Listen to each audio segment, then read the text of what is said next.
திரு பன்னீர்செல்வம் அவர்கள் முன்னாள் முதலமைச்சர் நம்ம கிட்ட பேட்டி கொடுக்கும்போது எனக்கு சந்தேகம் இல்லை அப்படிங்கிற வார்த்தையை பயன்படுத்திருக்காரு.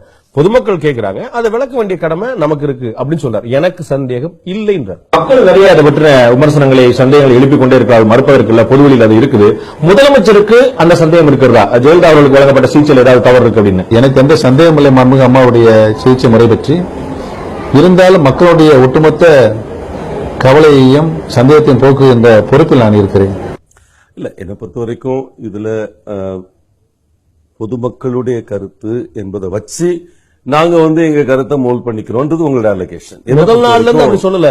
7ஆம் தேதி இரவு மறைந்த முதலமைச்சர் ஜெயலலிதாவுடைய நினைவிடத்தில் வச்சுட்டு திரு பன்னீர்செல்வம் பேசும்போது எங்க அம்மாவை கொண்டுட்டாங்கன்னு சொல்லல, என்னை கட்டாயப்படுத்தி கையெழுத்து வாங்கிட்டாங்க. சோ அமைச்சர் பதவி முதலமைச்சர் பதவி நீக்கிறது ஒண்ணுதான் உறுத்தலா இருந்துச்சு. 7ஆம் தேதி நைட்டு 8ஆம் தேதி காலையில திடீர்னு இன்னைக்கு முதலமைச்சருடைய மறைந்த முதலமைச்சருடைய மரணத்துல மர்மம் இருக்குன்னு சொன்னார். PH பாண்டியன் அவர்கள் முதல்ல இந்த 14 கேள்விக்கணைகளை எடுத்து வீசிய பொழுது எங்கள பலருக்கும் அப்பதான் பல விஷயங்கள் தெரிய வந்தது. உண்மை என்னன்னா, இப்போ இத்தனை CCTV எடுத்துட்டாங்கன்றதோ, ஸ்பெஷல் ப்ரொடெக்ஷன் குரூப் 6 மணி நேரத்துக்கு முன்னால வாபஸ் வாங்கிக்கிட்டாங்கன்றதோ பொதுமக்களுக்கும் தெரியாது, எங்களுக்கும் தெரியாது. அது நிஜம்தான்.